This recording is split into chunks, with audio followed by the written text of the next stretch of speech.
Kale ngai nabagambako emabega eyo nti omwezi gw'okutaano gwe mwezi ogumu ku gw'amaziga mu kisaawe kyaffe ekya Kadongo Kamu. Bwe tutyo ku lunaku lw'omukaaga twajjukira Prince Jopo Kafeero nga bwe yaweza emyaka 18 bukyanga atugendako, era bwe gutyo ku Mande ate ne tubeera ku Livingstone Kasozi nga bwe yaweza emyaka 28 obukyanga agenda. Godfather wa Kadongo Kamu Livingstone Kasozi yafanga 19 omwezi ogwokutaano 1997 yafiira ali ku Busabala Nursing Home, yafanga bukya. Ate ye Prince Jopo Kafeero yafanga 17 omwezi ogwokutaano mu mwaka 2007.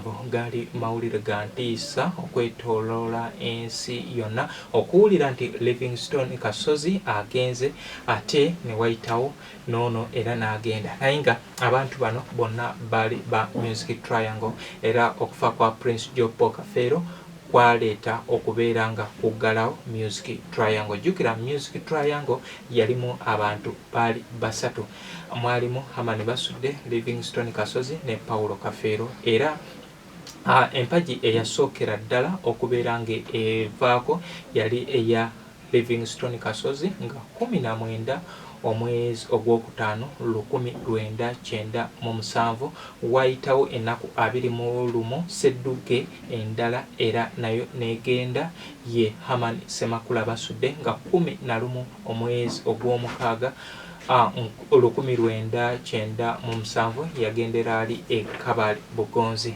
Kale bwatyo Sedduge eyali esigaddewo eya Prince Jopo Kafeero yo yagenda wali obulamu yafiira wali mu ddwaliro e Mulago, naye nga kino kyajja oluvannyuma olw'okubeera nga yalwana ebbanga eryawerako n'obulwadde. Yagezangako emabega eyo okubeera nga yegezaako yejjanjaba akola ki, yagenzeeko ebweru, naye oluvannyuma mu 2016 komaano olumbe ne lutandika okumunyiga okutuusa bwe yagenda. Tugenda kutunuulira ebimu ku ebyo ebyaliwo mu kujjukira Prince Jopo Kafeero, enteekateeka ez'enjawulo ezaakolebwa.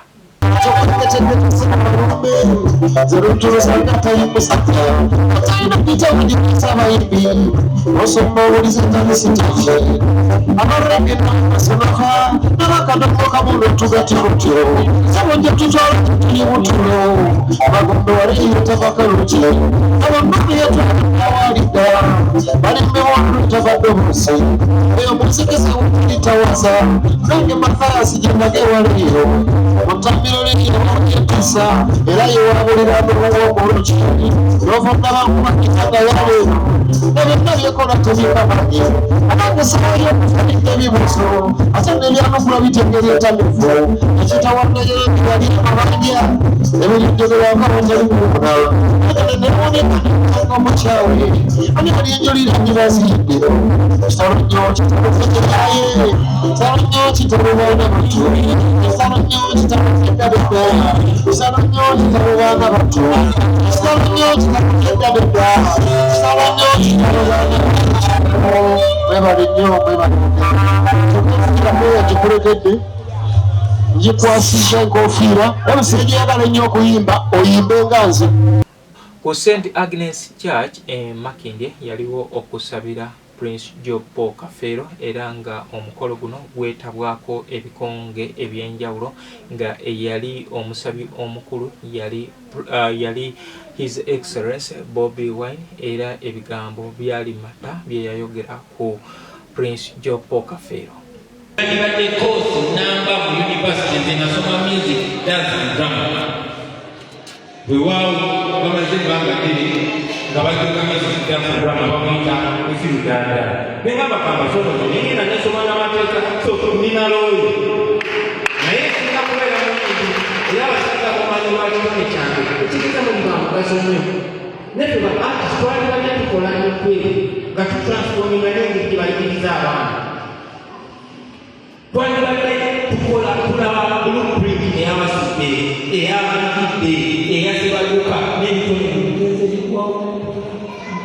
mpola ate nga naawe ageeyo oba munene ojja okuba tetunereza system naawe ojja kutuukira mpolampola ng'abalala bikankyejja tusobola okukyusa bamanda yange. Abantu abalala nga Charles James Senkubuge yaliyo Robina Bisirikirwa naye alina ebigambo bingi bye yayogera ku mukwano gwe Prince Job Paul Kafeero kw'ossa n'okusiima His Excellency Bobi Wine. Robina Namatovu Bisirikirwa mbebazizza nnyo bannange okwagala mukwano gwange mwalina omukwano ogutali gwa lusuusuuto ogwa ddala bwe mbalaba wano kye yali asinga okwagala kye kino kye mukoze era mwami Senkubuge n'okuyimba yayimba kyonnambulangako weebale nnyo oleze omwana wange Kyagulanyi nze muyita muto wange oba mumanyi okuva mu nju ewaka Kyagulanyi oleze omwana bannange ndowooza jjajja wange yagenda okuntuma erinnya lya Bisirikirwa yamanya ebirijja nga nina kusirika bikuyitirirako n'osirika ebigambo ne bikuggwako nga n'ebyokwogera tobirina naye Kyagulanyi omutima nze wano ndowooza nze oba manyi waliwo amanyi maama we nze nali mumanyi olina omutima abantu bangi bansaba abaana ba mukwano gwange tetwabeeranga nabo bonna abakyala baali bafumbirwa nabo abalala nga bali eyo buli mwana ng'alina omuze gwe nembawo abaana naye mu bantu abatuukirizza obweyamo bwabwe n'omukwano mwami Senkubuge ne Kyagulanyi kale bannembebalennyo ddala. Mulimu ate mukwano gwange Noel Kafeero ye yakulukusa n'amaziga era emboozi ye yakwatako ku bantu bangi we yali nga ayogera ku butya kitaawe we yamuleka nga wa myaka 9 ate munnange wano mu jjo ly'abalamu yali 2023 ate ne gundi naye ne mama we naye n'agenda gwe yandibadde nga agumirako yali 2012 wembaseerabidde 2022 naye mama wa Noel we yagendera n'aziikibwa eyo naye mukyagwe kale bw'atyo yali asaba King Saha nti wabanga atuuse gyali tamugobanga kubanga King Saha nti be bamuzaala mama wa Nowero Wante.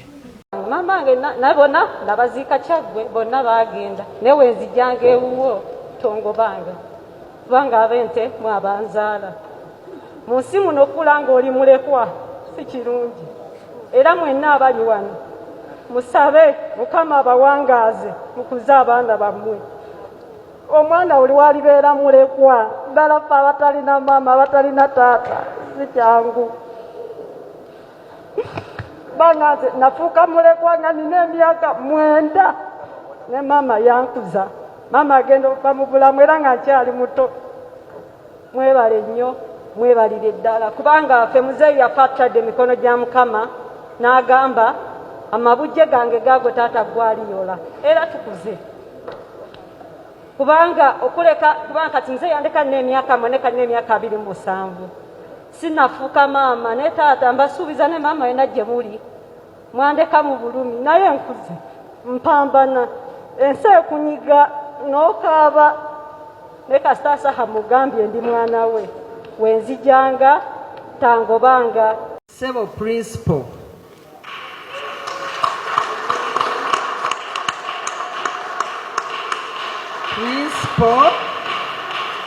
Sebo principal kuyisa emirundi egiwera.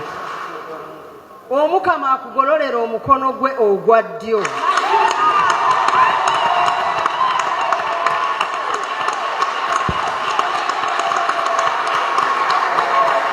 Gwe yagololera Musa. Omukama akugololera omukono gwe ogwa ddyo gwe yagololera Musa.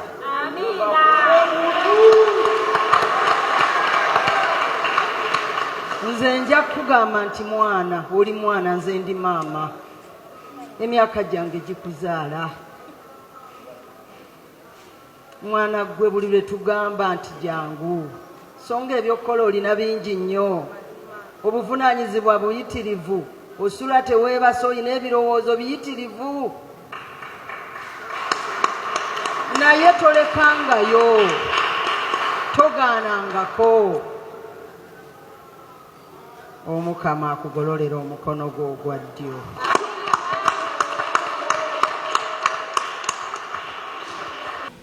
Bwe tutyo tetwakomaawo twayolekera ebitundu by'e Masaba e Masaba twasanga yaliyo misa misana naye eyo tetwagisanga twasangawo abawagizi ba Prince Jopo Kafeero abali bakyasigadde okubanga ffe twatuukawo a bit late. Wenatuuka naina kameramani wange Dan twasookera wa mukodomi wange Angel Sekandi Gasuza ne tunyumyamu era awo ne meya wa Kisoga we yatusangira ne tunyumyamu akadakiika akatono era abantu bange mbagamba nti tukole amannya tetuleme kukola galinga aga alinaito omutemu erinnya likole mu bulungi. Nze nali simanyi nti meya wa Kisoga asobola okuntegeera nga simweyanjulidde naye ate munnange oba oli awo olw'emirimu gino gyenkola ate ye yantegeera nampita munnange naneebazaako emirimu gino gyetukola. Kale bwetutyo nga tutuuse ku kijja twasangawo abawagizi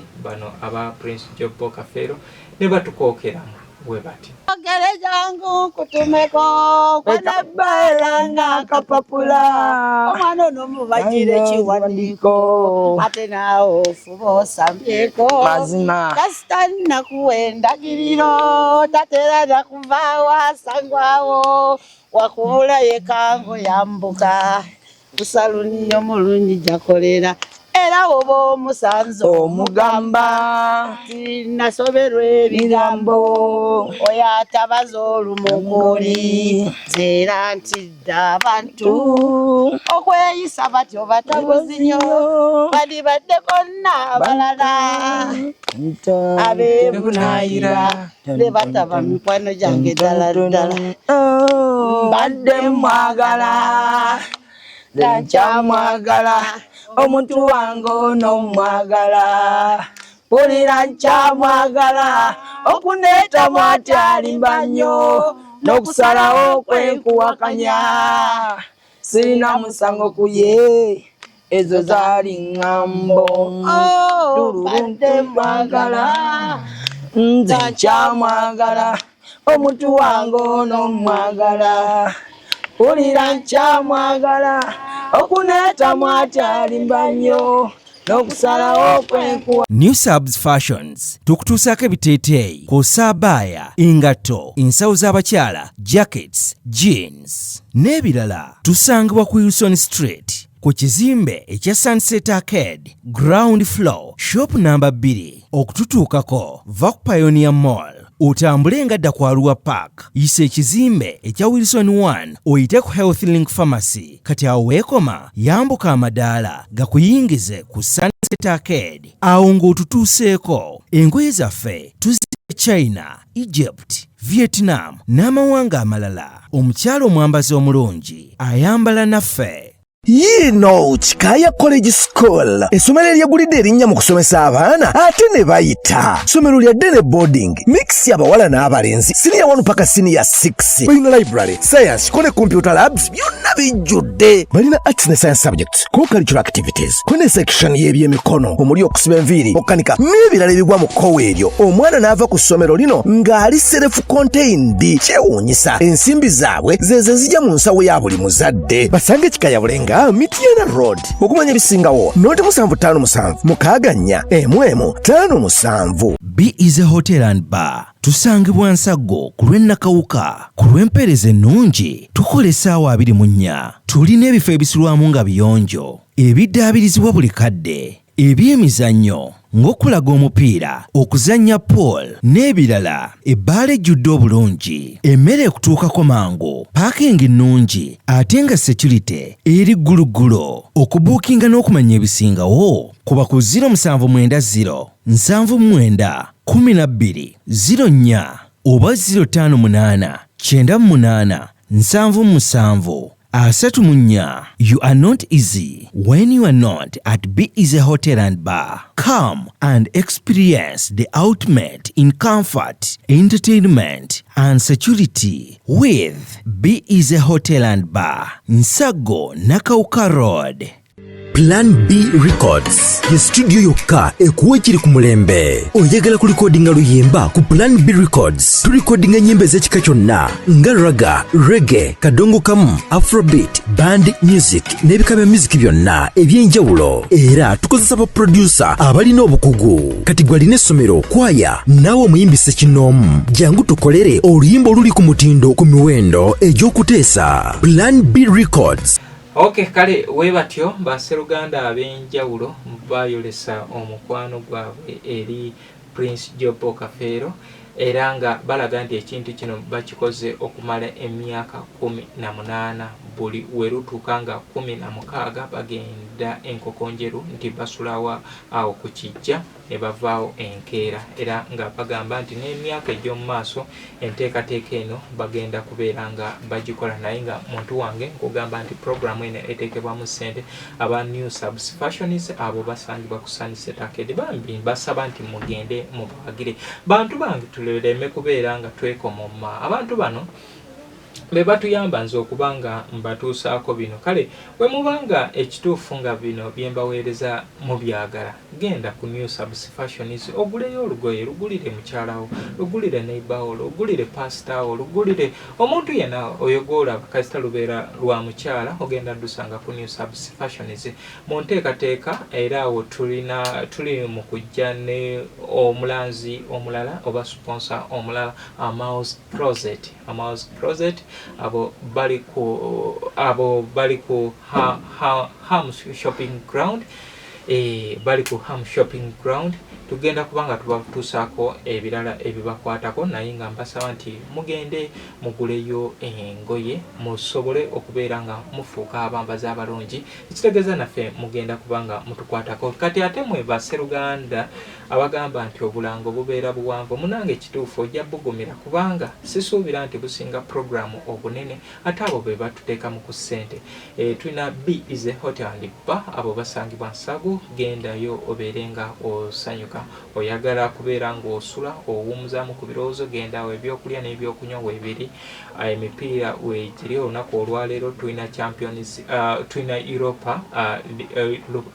olunaku olwaleero tulina Europa League final musobola ogenda mubeerenga emipiira mugirabiraawo kati netubeera ne Kikaya College and Professional School okusoma kwazzeemu naye nga you are not late omwana mutwale ku Kikaya College and Professional School babeere nga asoma tulina Twinex International bali Bulaga netubeera ne St. Michael Educational Center kosa Plan B Records kati gwe yeetaaga ennyimba zino ez'akadongo kamu osobola okuntuukirira Haji Haruna awo Makindi Haji Haruna kyotera awe Makindi ogamba otya munaye nsiima nnyo akasimu ako konkubidde banaye ennaku z'omwezi nga 3 tugende wali ku Theatre La Bonita tuwagire Muzeeyi Magala ekitabo kya agenda kubanga akitongoza wali ku Theatre La Bonita ekya abaganda abasukkulumu mu myaka 140 mu kintu tugende tuwagire omusajja oyo banaye kyenekakasa nti alina kyazimbye ku ggwanga lye Buganda n'ensi ye Uganda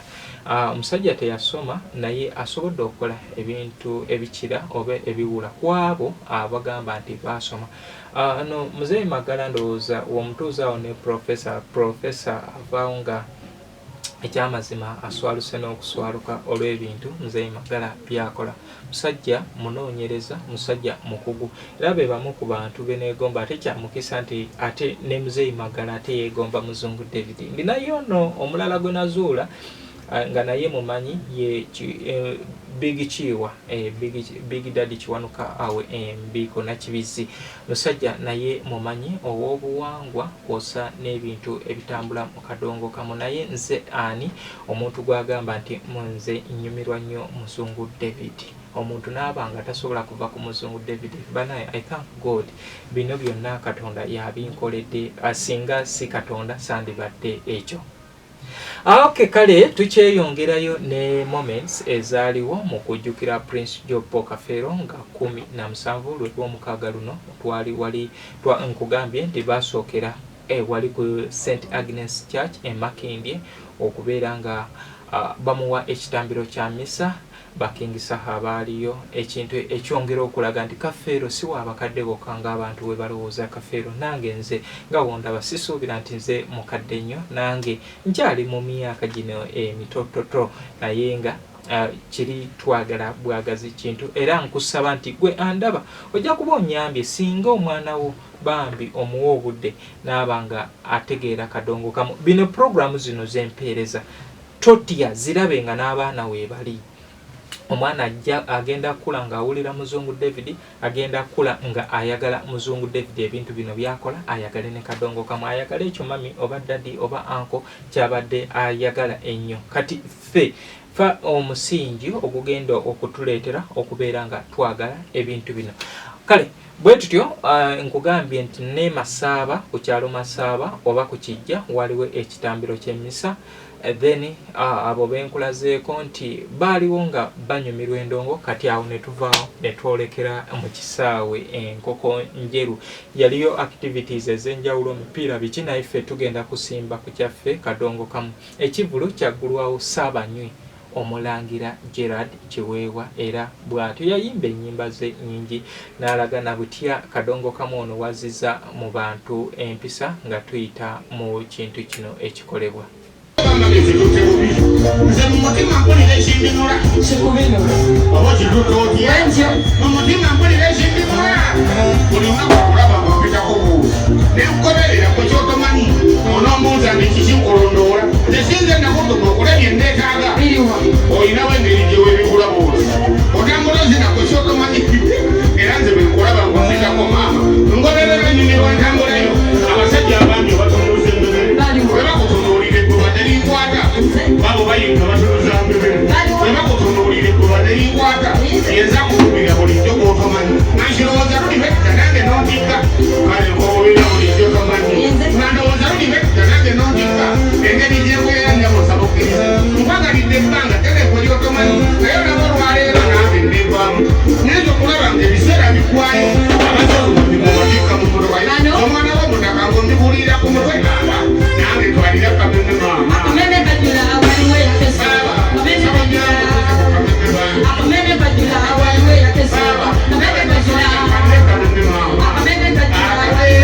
Okay, kati enteekateeka eno bwetyo bwe yali Gerald Kiweewa yaggulawo show era yayimba ennyimba ze ez'enjawulo naddala oluyimba olwakyamula abantu akameme kaafuuka akantu endaga kyonkweka ne Serena Bata byanyuma abantu banyumirwa era neebaza onnamungi w'omuntu eyajja enkokonjero ekintu kino kiina kye kiraze nti Kadongo Kamono oba oliawo abamulimu be batamuwadde mukisa kubeera nga abona bulungi mu bantu naye nga bo abantu baagala ekintu kye bakola ki kye bagoberera. Gerald Kiweewa wava ku stage endongo yeeyongerayo mu maaso zijjukira awo Mathias Mulumba wa Lukagga yajja n'atukubira ennyimba ez'enjawulo era ne bamuwa n'ekirabo. Waliwo ddole ebeera ddole oba ekibumbe oba ekibajje ekya Prince Jopo Kafero kye baamuwa nga muto wa Kafero yakimuwa Mugerwa. Tetwakomaawo Mathias Mulumba wa Lukagga n'agenda ng'asanyusa abantu era nga bw'olaba.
Okay, kale muntu wange kugamba nti ngoberera ku Facebook, YouTube ne TikTok yonna likinga, commentinga, sharinga.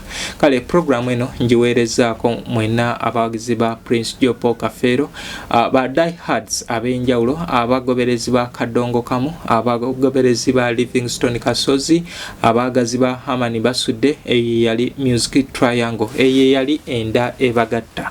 Kale wetutyo tweyongerayo oyo we yavaawo twalina David Lutalo naye yajja ku stage na performinga yasookera mu luyimba lwa Prince Jopo Kafero olwa ab'emikwano we yavaawo n'agenda nga ayimba ennyimba ze ez'enjawulo.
Twaina Kiwanuka Big Chiwa oba Big Daddy oyo omusajja yambye nnyo ekisaawe kino ekya Kadongo Kamu okubanga kibeerawo kubanga y'omu ku ba promoters abasinga wangalira jinja era ebivulo ebyenjawulo bye tulaba no mu ggwanga eby'amaanyi nga bya Kadongo Kamu abibeeramu n'omukono naye yajja ku stage n'atukuba omuziki.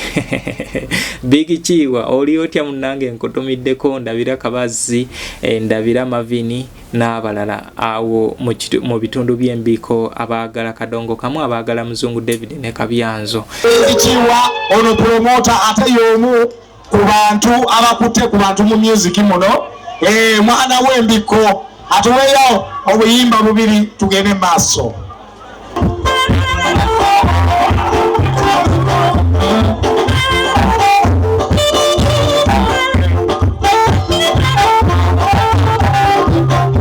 Tukola emirimu ng'obalirira tekokola kiri olwakamaze okutweri ng'olinga atayiza akamyu bannange okaba omusango lwakuba tekuvulanibwa naye tebukusenkenya weekanga nezikomise bukutwala esula emirambo naye akalimu g'okugibeba katatonudabaka yakulabanga asobola enafu bukutwala esula emirambo naye akalimu g'okugibeba nanekosunabaka yakulabanga asobola enafu nze lumu bannuma ekiro nasiira amazi akulya nendowaza kulumbe genayisaba enesikyama ndowooza eddembe eringi erituweereddwa enkola eriwo simanyi abali erireesa abantu keera okulubuni omundi bw'afuna keyesuulako ndowooza maze abanga ddiba lyante buli kadde esaati yaggulu eddembe erisukkiridde abantu beegalalidde muwoza lyabbanyaba mwerimu okadde lumu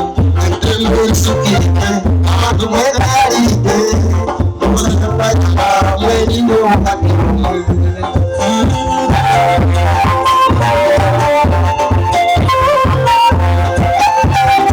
Kale weyavaawo twalina abalala twalinawo Stabua Natolo era ye yagamba nti okutandiikiriza okuyimba yajja akwata mu nnyimba za Kafeero era n'atulaga nti Kafeero ono musingi munene nnyo ku bulamu bwe.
Atujanjawaza switi kati amukuba mu ngalo kona kasi tangu lako gende tangu lako gende unabanga zina mabanga unatoka sasa Uganda mtari Uganda sana kazi sasa masari ngatari masari sari wanagene baba kwa kuchino chendi tabu wana wanaje tabu baba kumonza kama niko kujika wasa kabibere bikoni kachumula kula gatina tasi wana kwa kugala kama nimelala maini na daiju mabuka unapokia leo bibala hapo bisishoro wako ono switi tawala na kwa shako kana baulira tawala kusobera mu buto akamukumye kale nabira kusobera hati mala dancing abali na sente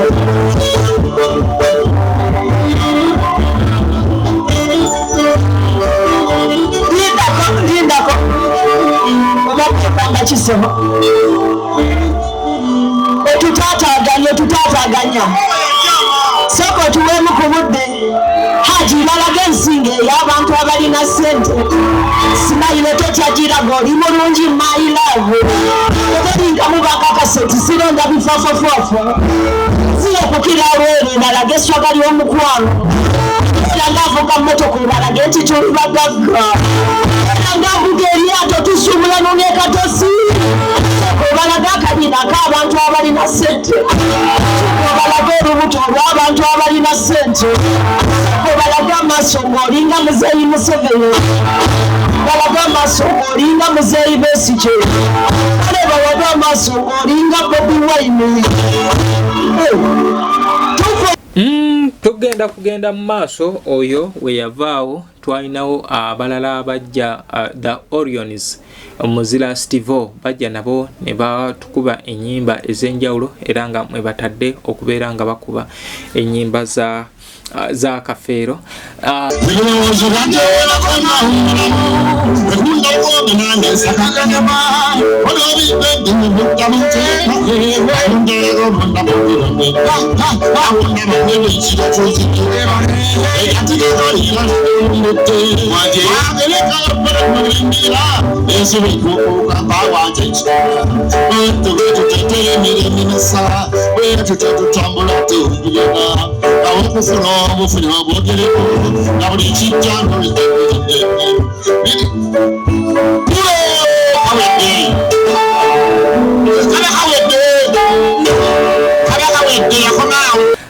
Twagenda maaso nga abo bavuddewo Muzira Stivo we yavaawo twajja ne Hassan Nduga bamweyana yajja n'akyankalanya stage yonna ekyamazima yalaga performance era oba oliawo ogenda n'obuuza abantu abaali mu show baagiraba ani eyasinga okubeera nga akyamusa ekintu oba akihypinga yakola kinene nnyo Hassan Nduga yajja n'ayimba yatandikira mu luyimba lw'ebyansobera nkola binnyumira then awo n'atandika n'ayimbayo oluyimba lwe ebirowoozo era alwagala nnyo. Teyakomaawo Hassan Nduga yagenda nga alaga abantu ekitone kyalina ekyenjawulo nti amanyi okukuba ebivuga ebyenjawulo era yagenda yasookera ku jazz lwakuba ndowooza oba ow'ejjazz ono teyanyumirwa kubeera nga bamulaga ekyokukola akatebe ka omukulu kaateguka akatebe ka mukodomi wange Hassan Nduga kaateguka bambi n'aganga limeeri naye era tekyamuggyako yagamba ndina okusanyusa abantu yagamba bajjajja mwagala kundekkulira mukodomi wange yakuba jazz yagikubira ddala we yava ku jazz n'agenda ku nanga n'akuba keyboard n'avaawo n'agenda era n'atukubiramu ne gita eyakuba eyo bass gita nga kijambo yaliko n'agimusaba n'amugamba sooka oleete nkulage.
semmere musoso mukyafade naddala abeeno oli kusanga obwana bweza n'ekikumi kano kali munva kali kalimbekopo omwanasenyiga yagaana n'okuwona buli musaizi emunga amagi ga nkwale ati nali anjemere eyo neewomba alaso esimuula entwegeza n'ebikopo.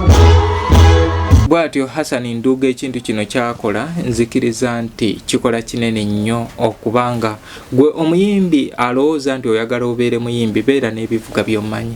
Kati olaba Hassan Nduga nti singa butuukanga waliwo space eriwo asobola okubeera nga ekibiina akigattako kubanga ajja kukubira keyboard, ajja kukubira jazz oba ajja kukubira ki endongo gita.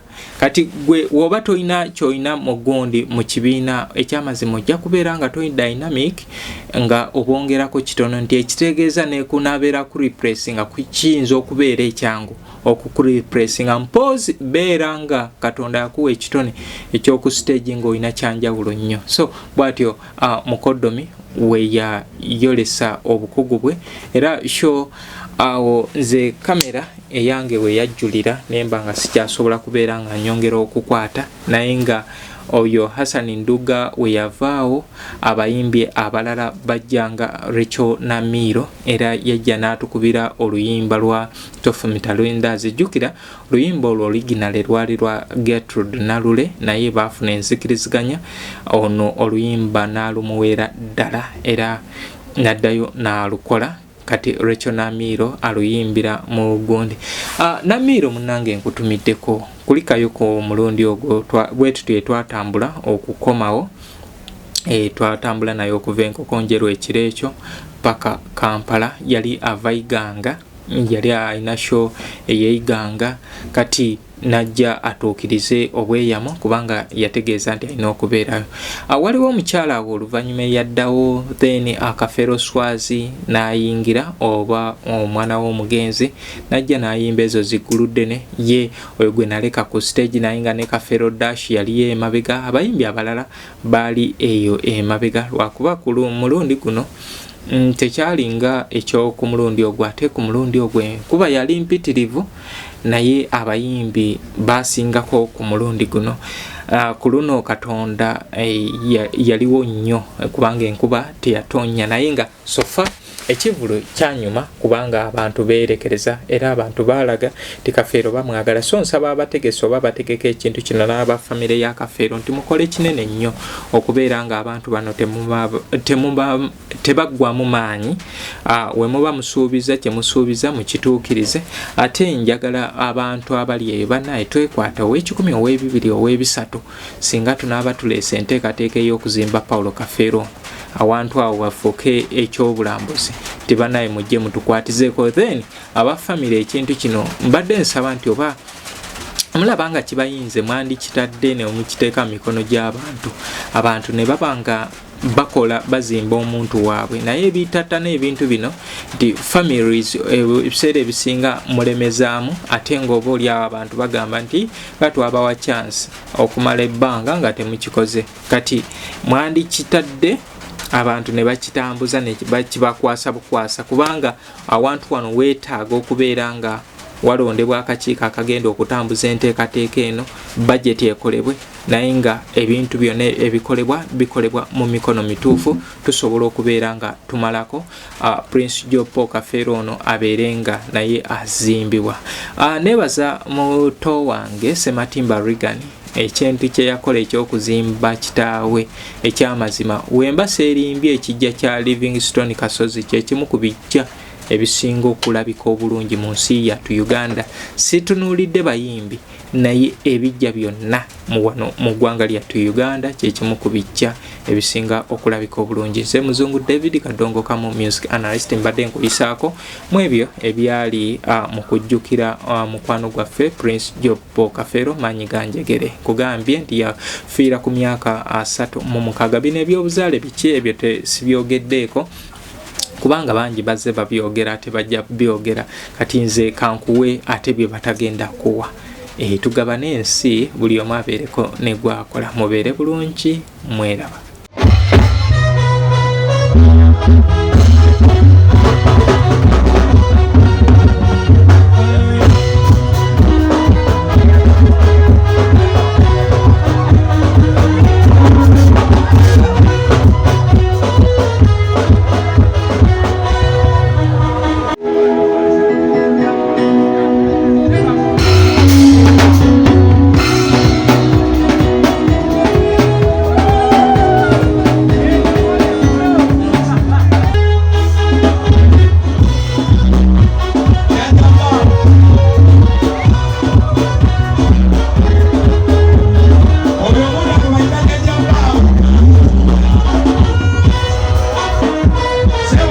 New Subs Fashions tukutuusaako ebiteeteeyi kw'ossa abaya, engatto, ensawo z'abakyala, jackets, jeans n'ebirala. Tusangibwa ku Wilson Street ku kizimbe ekya Sunset Arcade ground floor shop number 2. Okututuukako va ku Pioneer Mall, otambule ngadda ku Arua Park, yisa ekizimbe ekya Wilson 1 oyite ku Health Link Pharmacy. Kati awo weekoma yambuka amadaala gakuyingize ku Sunset Arcade, awo ng'otutuuseeko. Engoye zaffe tuzite China, Egypt, Vietnam n'amawanga amalala. Omukyala omwambazi omulungi ayambala naffe.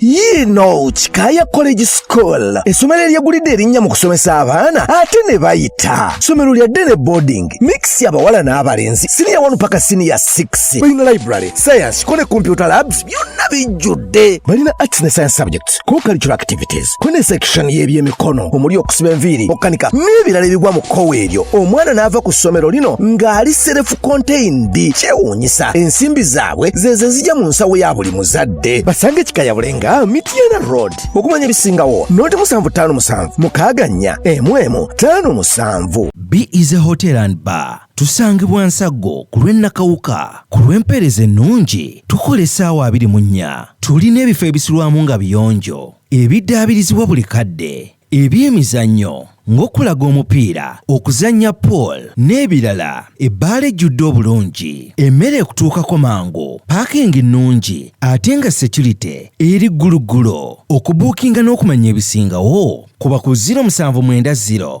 79 12 04 oba 058 98 77 34. You are not easy when you are not at B is a Hotel and Bar. Come and experience the ultimate in comfort, entertainment and security with B is a Hotel and Bar. Nsago Nakauka Road. Plan B Records ye studio yokka ekuwa ekiri ku mulembe. Oyagala ku recordinga luyimba ku Plan B Records. Tu recordinga nyimbe z'ekika kyonna nga raga, reggae, kadongo kamu, afrobeat, band music n'ebika bya music byonna eby'enjawulo. Era tukozesa ba producer abalina obukugu. Kati gwalina essomero, kwaya, naawe omuyimbise kinoomu. Jangu tukolere oluyimba oluli ku mutindo ku miwendo egy'okuteesa. Plan B Records